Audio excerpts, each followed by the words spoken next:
So, what if I told you the universe has been playing a trick on us? Not a cruel one, just, like standing in the wrong spot at a concert.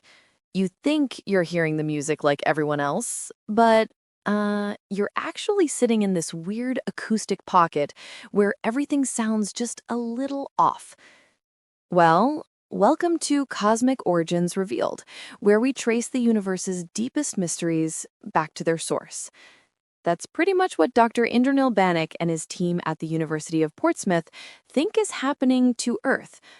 Right now, you and I might be sitting inside a bubble of near emptiness, about 2 billion light years wide, a cosmic void. And, the ancient sound waves from the Big Bang itself are giving us away. Here's the twist.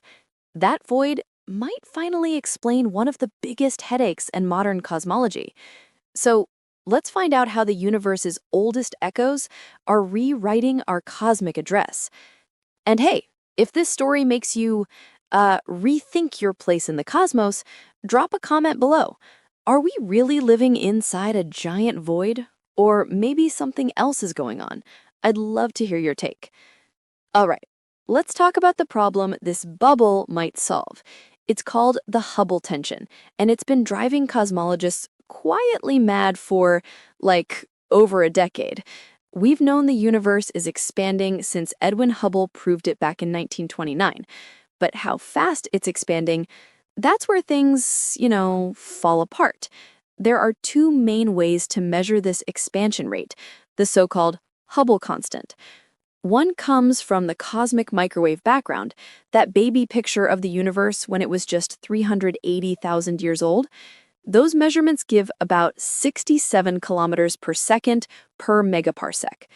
But when we measure the local universe, using Cepheid variable stars and type A supernovae, we get around 73. That 8% gap may not sound like much, but in cosmology, it's a crisis. Like your GPS and your speedometer disagreeing by 50 kilometers an hour while you're driving the same car. According to the 2025 National Astronomy Meeting, this discrepancy is now more than 6 times larger than the measurement uncertainty. Independent checks, including the James Webb Space Telescope, confirm the local result. So either our instruments are wrong or, well, the universe is messing with us. Dr. Banik's idea is surprisingly elegant. What if the mismatch isn't universal? What if it's local? What if the Milky Way sits near the center of a massive underdense region, a kind of cosmic bubble where there's roughly 20% less matter than average? Picture standing in a clearing in a forest. The dense trees around the edge pull everything outward. From your point of view in the clearing, leaves sort of drift away faster than they should. That's us, floating in the clearing of the universe. Because gravity draws matter toward the denser outer regions, the void slowly empties out, making galaxies near us appear to recede faster. That illusion could, inflate our local expansion rate, while the distant universe, the one we see in the cosmic microwave background, remains perfectly normal. And this isn't some tiny bubble. We're talking roughly 1 billion light years in radius, about 300 megaparsecs in astronomer speak. 2 billion light years across. The KBC void, named after the astronomers who first noticed it, has shown hints of underdensity for decades. Banik wanted to know, is this just coincidence or a real structure large enough to skew our measurements? To find out, he listened to the oldest sound in the universe. It's called Baryon Acoustic Oscillations, BAO for short. Yes, actual sound waves.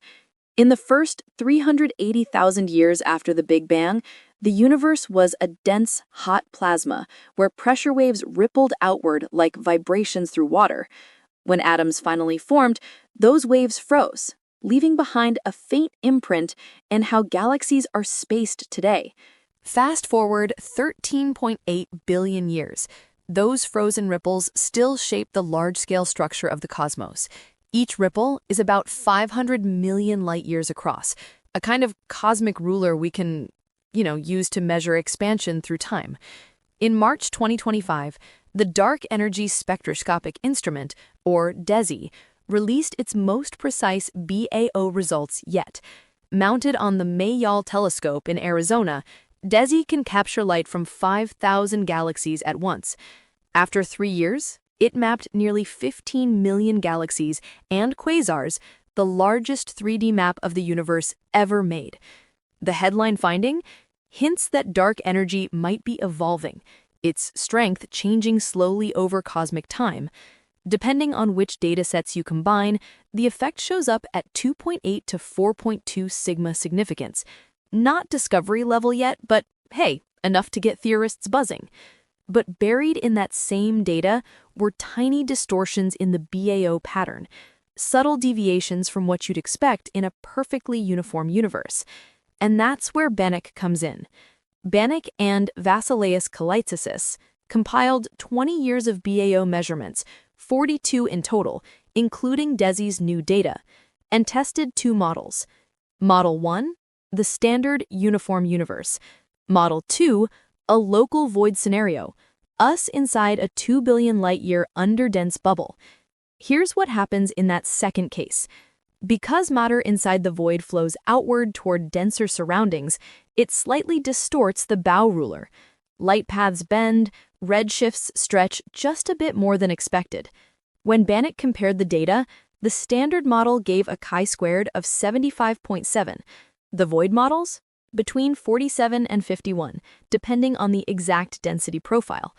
That means the void models fit dramatically better, reducing the statistical tension from 3.3 sigma to between 1.1 and 1.4 sigma.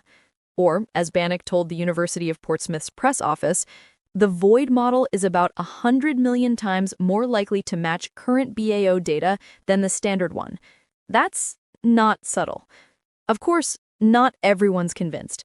Professor George F. Statio at Cambridge, one of the architects of the standard cosmological model, argues the void, while clever, might just be fitting noise.